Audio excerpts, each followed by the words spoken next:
Charity legal academy में आप सभी का स्वागत है। इस समय सुप्रीम कोर्ट के जस्टिस नए बनने वाले हैं, तो हम लोग ये जानना देखते हैं कि हम लोग यूनियन जुडिशरी, स्टेट जुडिशरी और यूनियन जुडिशरी में सुप्रीम कोर्ट आता है 124 से 147 तक। इसमें पार्ट 5 चैप्टर 4 आर्टिकल 124 से 147 तक देखते हैं।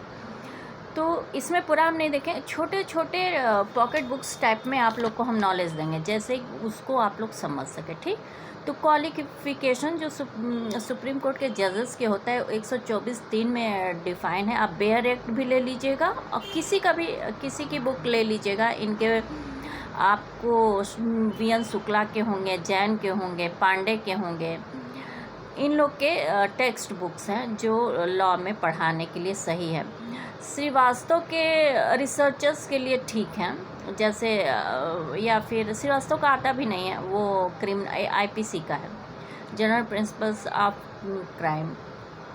Criminal law.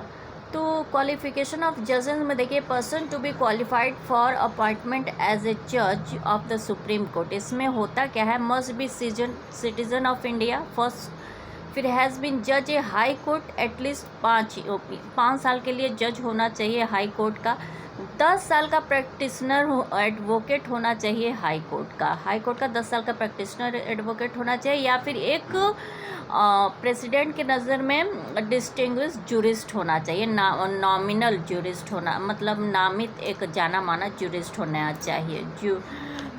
तो अभी तक तो सुपीरियरिटी के हिसाब से ही होता रहा है जजमेंट, और इसका अपॉइंटमेंट कैसे किया जाता है आप लोग को ये भी पता होना चाहिए। तो ये बहुत ही सिंपल है। जज एक सील के तहत इन लोगों को अपॉइंट करते हैं, अरे प्रेसिडेंट अपॉइंट करते हैं जब भी कॉलोजियम इनका डिसाइड कर देता है। तो इतना होता है इनका क्वालिफ़िकेशन। उसके बाद ये बहुत सारे काम क्या करते हैं, जैसे कि ये फंडामेंटल राइट्स के सबसे बड़े पुरोधा होते हैं। ये बहुत इसको सुरक्षित करते हैं। इंडिविजुअल राइट्स, सोशल राइट्स के बीच गाइडलाइंस डिसाइड करते हैं, और सब बहुत ज़्यादा, मतलब एक तरह से कहा जाए कि सुप्रीम कोर्ट का जो मेन मैनिफेस्टो है, मतलब जो बनाया गया है, वो सुप्रीमेसी के तौर पे है। ये लेजिस्लेचर को भी के कुछ मैटर्स को भी काफ़ी अच्छे से डिफ़ाइन करता है। अभी हम इसको अच्छे से पढ़ के आप लोगों को बाद में वो करेंगे, जैसे ओथ है। अभी हम बस ऐसे जस्ट देखे हैं कि हम आप लोग को क्या क्या इसमें बताएं, क्योंकि सारे लेक्चर्स अगर एक पॉइंट वाइज समझाएंगे तो वो तब समझाएंगे जब स्टूडेंट्स आएंगे।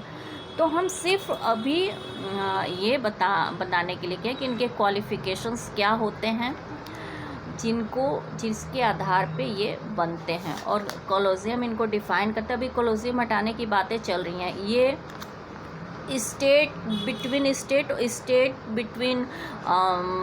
सेंटर के बीच के जो फाइट्स होते हैं उनको भी देखते हैं, लेकिन कुछ तथ्यों पे, जैसे 73-74 कुछ ऐसे हैं आर्टिकल्स, या 75, उसको देखेंगे बाद में, क्योंकि पूरा कंफर्म काफ़ी पहले का छूटा हुआ है। एक ही चीज़ होती है, सभी पढ़ते हैं, उसका इंटरप्रिटेशन ऑफ लॉ, उसका मीनिंग सही जिनको पता होता है वो एक अच्छे जज और एक अच्छे लॉयर्स बन सकते हैं। तो इन चीज़ों को हम देख के बताएंगे, और फिर आज हम एनसीरिया डालेंगे, बस इतना ही। तो ये जो है 124(3) क्वालिफ़िकेशन ऑफ जजेस सुप्रीम कोर्ट के।